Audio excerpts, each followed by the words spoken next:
A nossa repórter Andressa foi conhecer a história de pessoas que foram vítimas de fake news e tiveram suas vidas viradas de ponta cabeça. É bom a gente ficar atento e é bom a gente, antes de compartilhar, checar a veracidade daquilo que a gente está recebendo, tá bom? Acompanha essa matéria comigo. A expressão fake news ganhou evidência nos últimos anos. O termo vem do inglês fake, falso ou falsa, e news, notícias. A tradução para o português, notícias falsas. Mas por que será que essas notícias ganharam tanta força? A gente tem visto prevalecer muito mais a opinião em detrimento do conhecimento. Na ciência política, isso é uma característica do homem pós-moderno, né? Um homem que faz de tudo para sobreviver. Então ele acredita em qualquer coisa que ele leia ou que ele veja, né? Isso é uma característica pós-anos 70. Então é esse homem narcisista que faz questão de sobreviver e ele não compartilha mais a mesma base de fatos. Mas assim, cada um tem a sua verdade. E aí isso facilita a propagação de fake news. E todo mundo se acha no direito de produzir notícia, né? Então a gente viu uma discussão muito ampla aí se as bases do jornalismo estavam enfraquecendo justamente por causa disso, porque todo mundo se sentiu no direito de produzir conteúdo, muitas vezes sem a checagem, né? A gente vive um cansaço. Na comunicação a gente chama isso de um certo cinismo, mas não no sentido que a gente imagina assim, mas é um cinismo, um cansaço de ver tanta coisa falsa, então a gente acredita na primeira coisa que vem na gente, é um cansaço mesmo de tanto excesso de informação, né? E aí a gente acaba pegando a primeira coisa que vem e não checa, não tem o trabalho de pensar. E acho que tem também, na comunicação a gente estuda um pouco isso, assim, é um termo, é uma palavra chamada mendacidade, é a característica de quem é mentiroso, né? Então é muito mais fácil tu acreditar numa informação que vem muito mais simples do que de repente numa informação um pouco mais elaborada, mais pesquisada pela ciência. Então eu vou pegar aquilo que é mais fácil e vou repassar. É uma característica de uma sociedade que está cansada. E essas notícias chegam por todos os lados. Uma pesquisa desenvolvida pela Fundação Oswaldo Cruz apontou que 73,7% de todas as informações falsas sobre o novo coronavírus foram compartilhadas através do WhatsApp. E essas informações chegam em todos os formatos: textos, fotos, vídeos e áudios.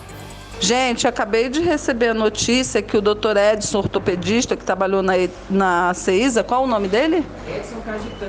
Edson Cagitano, morreu agora lá no Prevent Senior com coronavírus. Estava entubado e faleceu agora. O ortopedista daqui confirmou e o técnico de gesso que trabalhou com ele também confirmou. O Edson é marido da Juliana. Um dia antes, ele tinha sido entubado e alguns médicos já sabiam disso e eu fui saber dessa notícia quando eu fui na visita, então eu achei que era verdade. Então eu entrei em desespero no começo. Aí eu entrei em contato direto com o hospital, né? Eles falaram que eles não podiam passar notícias por telefone. Então eu tive que ir lá pessoalmente. Aí como eu moro em Mogi, o hospital fica no Paraíso, eu cheguei lá desesperada, né?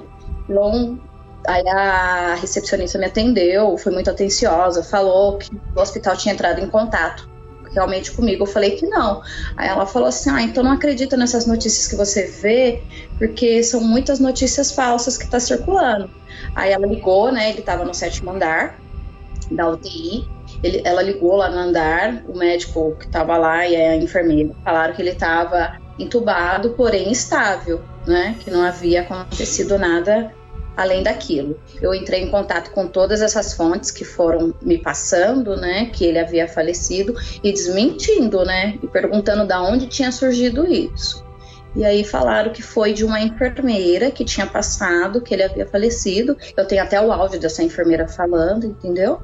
E todos eles depois replicaram a notícia mudando o assunto, falando que ele não tinha morrido, que ele estava internado apenas.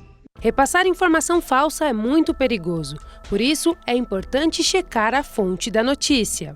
Extremamente perigoso, porque a gente não sabe qual que vai ser a reação da pessoa que está recebendo aquela notícia, entendeu? Eu poderia, se eu tivesse um problema cardíaco, poderia ter passado mal, poderia ter sofrido um infarto. Ainda bem que a minha saúde está estável, está boa, porque realmente a gente só sabe na hora qual vai ser a nossa reação quando a gente passa por isso. E muitas vezes essas informações falsas que são passadas para frente, elas são irresponsáveis. A gente tem visto muito isso no caso do coronavírus, as consequências de informações irresponsáveis que são passadas para frente, o que isso gera na população, né? A gente não consegue mais confiar em ninguém, não consegue acreditar em ninguém. Então, é simples, são 10 minutos a mais que não vai fazer diferença nenhuma e tu vai passar uma informação confiável para frente, né? Repassa a notícia de jornal, repassa o material que é produzido pela imprensa.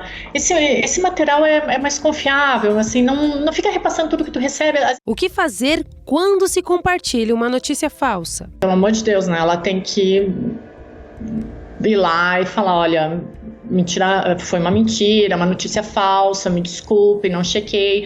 Acho que a gente tem que ter essa humildade, essa decência de reconhecer o erro, né? Isso acontece no jornalismo, a gente faz isso toda hora, os jornais têm a seção Erramos, e eu acho que tem que dar o mesmo destaque, assim, acho que tu não reconhecer o teu erro é um descaso pelos fatos, é uma substituição da razão, da emoção pela razão, e é uma corrosão da linguagem que é inadmissível, né? A gente tem que ter por base o princípio da verdade.